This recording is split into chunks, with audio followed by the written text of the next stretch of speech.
Friends, welcome to my channel. আজকের আমি class 11-এর এডুকেশনের সেমিস্টার 1-এর একটি নতুন চ্যাপ্টারের নতুন একটি বিষয় নিয়ে আলোচনা শুরু করব। তো চ্যাপ্টারটি হলো শিক্ষার রূপ। এখানে আমরা বিভিন্ন ধরনের শিক্ষা ব্যবস্থা সম্পর্কে জানব। বিভিন্ন ধরনের শিক্ষা ব্যবস্থা বলতে তিন ধরনের সাধারণত শিক্ষার যে ধরন, তিন ধরনের শিক্ষা ব্যবস্থা বা শিক্ষার ধরন আছে। একটি হলো প্রথাগত শিক্ষা, একটি অপ্রথাগত শিক্ষা এবং একটি প্রথা বহির্ভূত শিক্ষা। এ হলো ফর্মাল এডুকেশন, ইনফর্মাল এবং নন ফর্মাল এডুকেশন। প্রথাগত শিক্ষা বা নিয়মতান্ত্রিক যে শিক্ষা ব্যবস্থা, সেই শিক্ষা ব্যবস্থা সম্পর্কে আজকে আমরা আলোচনা করব। তো প্রথাগত শিক্ষা বলতে সাধারণত যে শিক্ষা ব্যবস্থা নির্দিষ্ট নিয়মকানুন বা নির্দিষ্ট প্রথার মাধ্যমে পরিচালিত হয়, এই শিক্ষা ব্যবস্থাকে আমরা প্রথাগত শিক্ষা বলছি। আর অপ্রথাগত অর্থাৎ ইনফর্মাল এডুকেশন যেটাকে আমরা বলছি, সেটি হলো নির্দিষ্ট নিয়মকানুনের মাধ্যমে পরিচালিত হয় না এবং তার সাথে আছে প্রথা বহির্ভূত শিক্ষা। তো এই তিন ধরনের শিক্ষা ব্যবস্থা সম্পর্কে আমাদের জানতে হবে। তো আজকের আমাদের আলোচনার বিষয় হলো প্রথাগত শিক্ষা কাকে বলে এবং এর বৈশিষ্ট্য আলোচনা করো। প্রথম কি বলছে যে প্রথাগত শিক্ষা কাকে বলে? এখানে বলছে প্রথাগত শিক্ষা হলো এমন এক শিক্ষা ব্যবস্থা যেখানে শিক্ষার বিভিন্ন উপাদানগুলি সক্রিয় থাকে এবং পূর্ব নির্ধারিত নির্দিষ্ট কর্মসাপেক্ষে শিক্ষার্থীর সর্বাঙ্গীন বিকাশে সহায়তা করে, যেমন বিদ্যালয়। তাহলে কি বলছে? প্রথাগত শিক্ষা হলো এমন এক শিক্ষা ব্যবস্থা যেখানে শিক্ষার বিভিন্ন উপাদানগুলি সক্রিয় থাকে এবং পূর্ব নির্ধারিত নির্দিষ্ট কর্মসাপেক্ষে শিক্ষার্থীর সর্বাঙ্গীন বিকাশে সহায়তা করে, যেমন বিদ্যালয়। অর্থাৎ তাহলে শিক্ষার যে উপাদান অর্থাৎ শিক্ষার্থী, শিক্ষক, এই দুটি উপাদান হচ্ছে সক্রিয় থাকে। অর্থাৎ এখানে শিক্ষার বিভিন্ন উপাদান বলতে সক্রিয় থাকার মধ্যে দুটি উপাদান আছে, শিক্ষক এবং শিক্ষার্থী। তো প্রথাগত শিক্ষায় একজন নির্দিষ্ট শিক্ষক থাকেন এবং নির্দিষ্ট শিক্ষার্থী থাকে বা শিক্ষার্থীবৃন্দ, অনেক শিক্ষার্থী।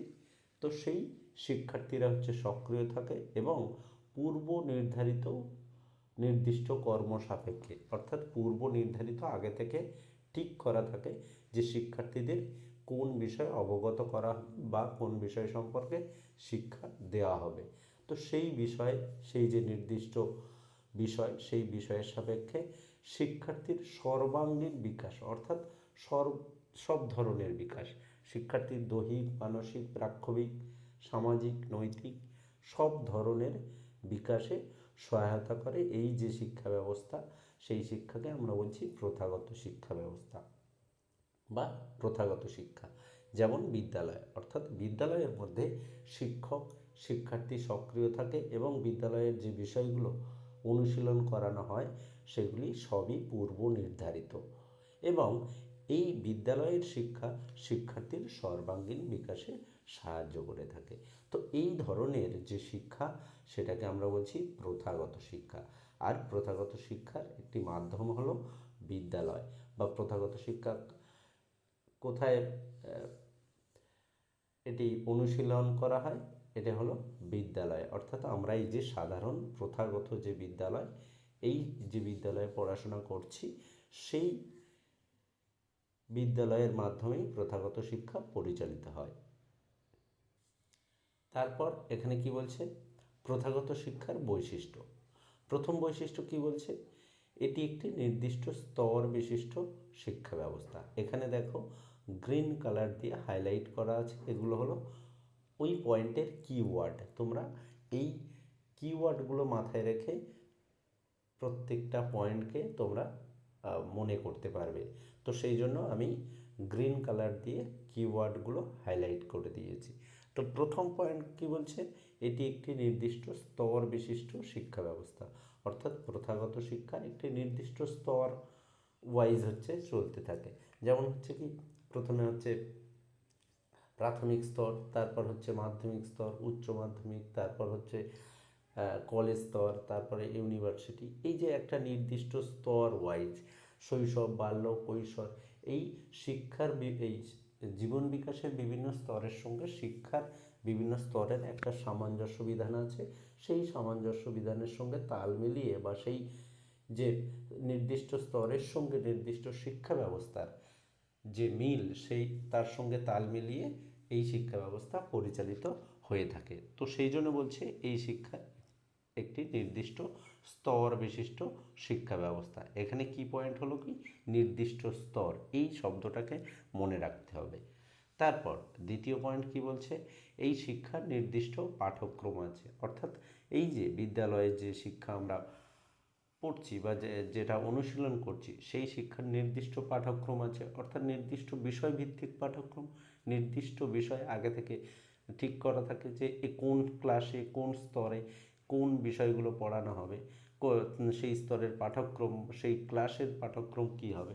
তো সেই জন্য বলছে যে এই যে শিক্ষা ব্যবস্থা, এই শিক্ষা ব্যবস্থার নির্দিষ্ট পাঠ্যক্রম। তারপর তৃতীয়ত বলছে এই শিক্ষা পূর্ব নির্ধারিত উদ্দেশ্য থাকে, এই শিক্ষার পূর্ব নির্ধারিত উদ্দেশ্য থাকে, অর্থাৎ এই যে প্রথাগত শিক্ষা ব্যবস্থা, এই শিক্ষা ব্যবস্থায় পূর্ব নির্ধারিত উদ্দেশ্য, অর্থাৎ আগে থেকে ঠিক করা থাকে যে এই স্তরের শিক্ষার্থীদের কোন কোন দিকের বা কিভাবে ডেভেলপ করা হবে, বা এই স্তরের শিক্ষার উদ্দেশ্য কী, এই স্তরের যে শিক্ষা ব্যবস্থা বা যে সমস্ত বিষয়গুলো নির্বাচন করা হয়েছে সেই সমস্ত বিষয়গুলির উদ্দেশ্য কী।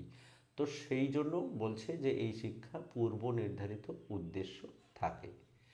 তারপর চতুর্থ পয়েন্ট কি বলছে, এই শিক্ষার নির্দিষ্ট রীতিনীতি আছে, অর্থাৎ এই শিক্ষার নির্দিষ্ট রীতিনীতি আছে বলেই এটি প্রথাগত শিক্ষা, অর্থাৎ একটা নির্দিষ্ট টাইমের মধ্যে নির্দিষ্ট নিয়মকানুন মেনে নির্দিষ্ট দিনে পরীক্ষা হয়, নির্দিষ্ট সময়ে যেতে হয়, নির্দিষ্ট সময় হচ্ছে স্কুল শেষ হয়। তো নির্দিষ্ট নিয়মকানুন, নির্দিষ্ট ডিসিপ্লিন মেনটেন করে, নির্দিষ্ট রীতিনীতি মেনটেন করে বা নির্দিষ্ট রীতিনীতির মাধ্যমে এই শিক্ষা পরিচালিত হয়, সেই জন্য বলছে এই শিক্ষার নির্দিষ্ট রীতিনীতি থাকে। তারপর পঞ্চম পয়েন্ট কি বলছে, এটি একটি সচেতনশীল প্রক্রিয়া, অর্থাৎ এখানে শিক্ষক শিক্ষার্থী উভয়ই সচেতন থাকে। তার কারণ শিক্ষার্থী জানে যে তাকে কি শেখানো হবে এবং শিক্ষকও জানে যে কি শেখাতে হবে, অর্থাৎ এটি শিক্ষক শিক্ষার্থীর সচেতনতার পরিপ্রেক্ষিতে এই শিক্ষা পরিচালিত হয় এবং নির্দিষ্টভাবে নির্দিষ্ট সময়ে নির্দিষ্ট পদ্ধতিতে এই শিক্ষা পরিচালিত হয়। সেজন্যই এই শিক্ষা হলো প্রথাগত বা নিয়মতান্ত্রিক শিক্ষা ব্যবস্থা বলা হয় এই শিক্ষাকে।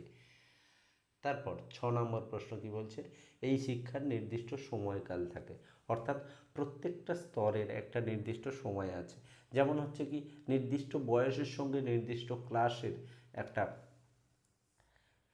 নির্দিষ্ট সময়কাল আছে, যে এই ক্লাসে এই বয়সে ভর্তি হতে হবে, এই ক্লাসে এই বয়সে ভর্তি হতে হবে।